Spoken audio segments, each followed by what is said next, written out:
Hello mga ka-trending! Welcome back to ZK Trend. Hindi lang ang panlabas na kaanyuan ang maganda kay Donnie, maging ang kanyang kalooban. Grabe na talaga itong si Donnie Pangilinan. Pinabalik nga ang mga contestant ng Laro-Laro Pika segment nga sa Showtime na kung saan nga ay nagbigay ng 300,000 pesos si Donnie para nga sa 20 players. Na ayon nga kay Vice Ganda ay tumawag umano si Donnie niya kahapon at talaga umanong dinurog ang puso sa kwento nga ng mga Carriton players.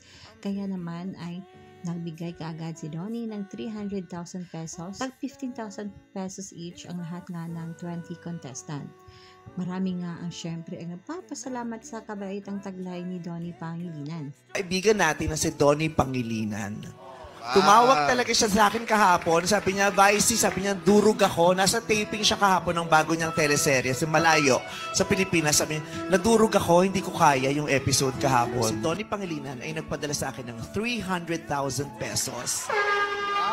Para bigyan ng tag 15,000 kada player kahapon na Carriton vendor. Kaya naman, ipinatawag natin ulit, papasukin ang ating mga Carriton. At syempre mga kabablis, kapag may Donnie, may Bell talaga.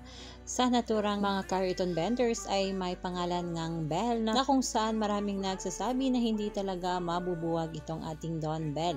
At ayon pa nga sa naturang nagngangalang Bell ay I love you umano Donnie. Ano message? May 15,000 pa mula kay Donnie Bell. Mag I love you ka naman. I love you po.